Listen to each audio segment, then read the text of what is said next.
жылдық мерейтойына келіп отырғандарыңызға, өздеріңіздің қымбат уақыттарыңызды бөліп келіп отырғандарыңызға үлкен рахмет сіздерге.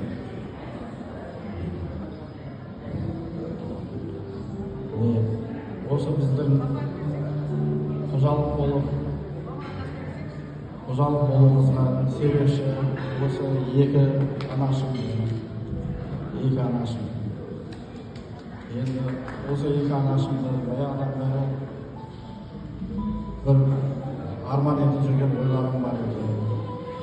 Сол қажылыққа, умраға жіберіп алдым.